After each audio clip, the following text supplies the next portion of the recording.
Assalamualaikum warahmatullahi wabarakatuh. Salam sejahtera bagi kita semua. Saudara, saat ini kita telah memasuki tengah semester kedua untuk mata kuliah Fisika 2. Pada pertemuan pertama setelah UTS ini, kita akan membahas topik kuliah tentang kemagnetan dan khususnya tentang gaya antar kutub magnet. Pada pembelajaran di tengah semester pertama yang lalu, kita dikenalkan dengan medan listrik dan lebih jauh lagi pada Fisika 1 di semester pertama, Anda belajar tentang gravitasi, yang mana pada fenomenanya juga melibatkan sebuah medan, yaitu medan gravitasi. Sehingga hingga saat ini, Anda sudah mengenal dua jenis medan, yaitu medan gravitasi dan medan listrik. Kedua jenis medan ini secara ringkas dapat Anda lihat dan bandingkan sebagai berikut. Jenis objek pada medan gravitasi dan medan listrik berbeda. Pada medan gravitasi, objek benda bersifat netral, yaitu massa benda, sementara pada medan listrik, objek bendanya adalah muatan, baik itu muatan negatif ataupun muatan positif.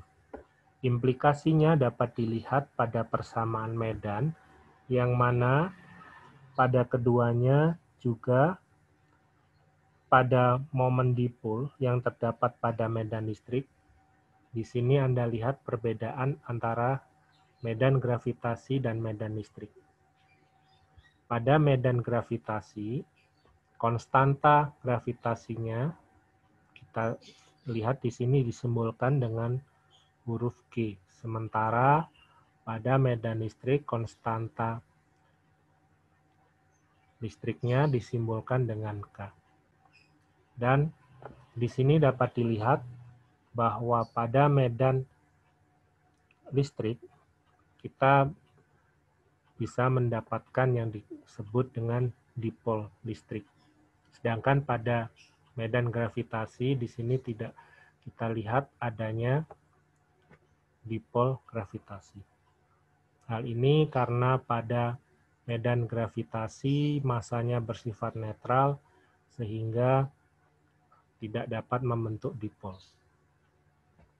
Nah, pada materi kemagnetan ini kita nanti akan belajar mengenai medan magnet. Jadi selain medan gravitasi, medan listrik, kita juga akan belajar tentang medan magnet.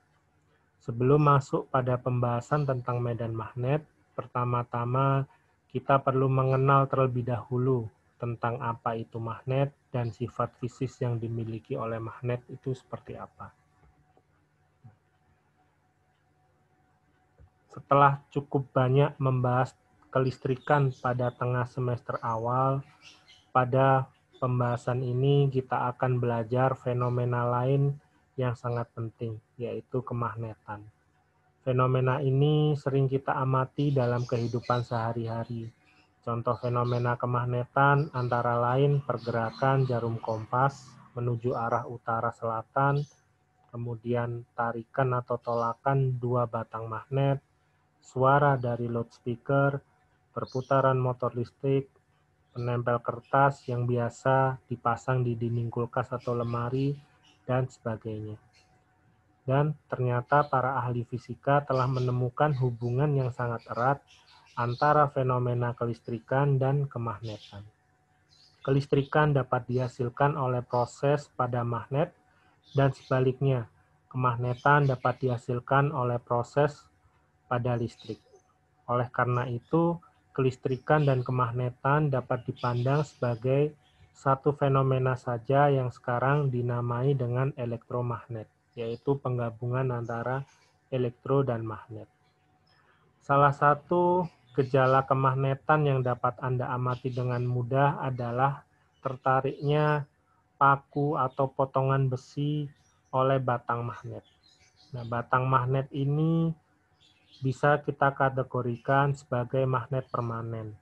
Disebut magnet permanen karena sifat kemagnetan tetap ada, kecuali diberi gangguan luar yang cukup besar, seperti pemanasan pada suhu yang cukup tinggi atau pemukulan yang cukup keras. Batang tersebut tetap menjadi magnet selama tidak ada gangguan luar yang menghilangkan sifat magnetnya. Bahan yang memiliki sifat magnet permanen ini disebut sebagai bahan ferromagnetik. Sebaliknya, untuk magnet yang tidak permanen, ini adalah magnet yang hanya muncul ketika diberi pengaruh dari luar. Jadi ketika pengaruh tersebut ditiadakan, maka sifat magnetiknya juga hilang. Contohnya apa? Contohnya adalah paku yang dililitkan pada kawat, kemudian kawat tersebut dialiri arus listrik, maka paku tersebut berubah menjadi magnet. Namun, jika arus listrik pada kawat dihentikan, maka sifat kemagnetan paku akan hilang. Bahan dengan sifat magnetik sementara seperti ini disebut sebagai bahan paramagnetik. Setiap magnet memiliki dua buah kutub magnet yang berlawanan. Salah satu kutub dinamakan sebagai kutub utara, atau bahasa Inggrisnya North, dan kutub lainnya dinamai dengan kutub selatan, atau bahasa Inggrisnya South. Dinamakan kutub utara karena kutub tersebut cenderung mengarah ke kutub utara geografi bumi. Sebaliknya, kutub selatan cenderung mengarah ke kutub selatan geografi bumi. Dua magnet yang didekatkan ini akan melakukan sebuah gaya. Gaya tersebut cenderung mengorientasikan kutub-kutub dua buah magnet yang berbeda pada posisi berlawanan. Kutub utara satu magnet cenderung mendekati kutub selatan magnet lainnya. Mengapa demikian? Karena posisi seperti inilah yang menghasilkan energi interaksi yang paling kecil. Ingat bahwa semua proses di alam cenderung menuju kondisi setimbang dengan energi minimum. Makin dekat dua magnet, maka gaya yang dilakukan semakin besar. Nah, percobaan yang dilakukan terhadap sejumlah magnet didapatkan sifat gaya antar magnet sebagai berikut. Perhatikan ilustrasi pada gambar. Kutub sejenis akan melakukan gaya tolak-menolak, seperti pada gambar di bawah, dan kutub tak sejenis melakukan gaya tarik-menarik, seperti gambar di atas. Besarnya gaya tarik atau gaya tolak antara dua kutub berbanding lurus dengan kekuatan masing-masing kutub dan berbanding terbalik dengan kuadrat jarak antara dua kutub. Nah, jika Anda ingat statement yang barusan saya sampaikan, sifat ini sangat serupa dengan gaya antar muatan listrik yang diungkapkan oleh hukum Coulomb. Anda sudah belajar bahwa keberadaan gaya antar muatan listrik dapat dijelaskan dengan sederhana bila dikenalkan konsep garis gaya listrik. Garis gaya listrik pada mid semester pertama dilukiskan keluar dari muatan positif dan masuk pada muatan negatif. Untuk mendapatkan kemudahan yang sama, maka pada pembahasan tentang magnet ini kita perkenalkan juga konsep garis gaya magnet. Perhatikan yang pertama bahwa garis gaya magnet dilukiskan keluar dari kutub utara dan masuk ke kutub selatan. Kemudian, kerapatan garis gaya persatuan luas di suatu titik menggambarkan kekuatan medan magnet di sekitar titik tersebut. Yang ketiga, kerapatan garis gaya terbesar diamati di kutub magnet. Ini berarti medan magnet paling kuat berada di daerah kutub. Kemudian, makin jauh dari kutub, maka makin kecil kerapatan garis gaya. Ini berarti makin jauh dari kutub, maka makin lemah medan magnetnya. Nah, perhatikan bahwa gaya antara dua kutub magnet serupa dengan gaya antara dua dipol listrik. Ya. Oleh karenanya, di sini kita dapat asumsikan atau dapat kita anggap bahwa pada magnet juga terdapat dipol magnet. Di sini ada pertanyaan, apakah terdapat magnetic mesh atau massa magnetik ataupun magnetic charge atau muatan magnetik? Jawabannya adalah tidak. Semenjak Michael Faraday menemukan prinsip induksi elektromagnetik sekitar 150 tahun yang lalu, kita hanya memiliki besaran fisika seperti muatan listrik, medan listrik, arus listrik, dan medan magnet. Kemudian Anda lihat gambar di bawahnya. Di sini gambar sebelah kiri adalah magnet permanen yang utuh, kemudian sebelah kanan adalah magnet permanen yang dipatahkan menjadi dua. Pertanyaannya, apakah ketika magnet permanen kita patahkan menjadi dua, maka sifat magnetnya akan berubah? Jawabannya adalah tidak. Ya. Tiap potong dari magnet permanen ini akan menjadi sebuah magnet permanen yang baru. Masing-masing memiliki kutub utara dan kutub selatan sendiri-sendiri. Jika potongan yang diperoleh ini kemudian kita potong lagi, maka tiap potongan juga tetap merupakan magnet dengan kutub utara dan kutub selatan masing-masing. Mengapa demikian? Jawabannya adalah karena sebuah magnet permanen sebenarnya terdiri atas domain-domain magnet yang ukurannya sangat kecil. Tiap domain merupakan sebuah magnet. Kita sekarang lihat bahwa kita lihat di sebelah kiri ada sebuah dipol listrik dan sebelah kanan adalah dipol magnetik. Kita dapat melihat perbedaan antara dipol listrik dan dipol magnetik. Pada dipol listrik, pada gambar sebelah kiri, apabila kita potong di antara dipol tersebut, maka akan menghasilkan monopol. Masing-masing yang satu bermuatan negatif, yang satu bermuatan positif. Nah, sekarang Anda tinjau untuk dipol magnetik.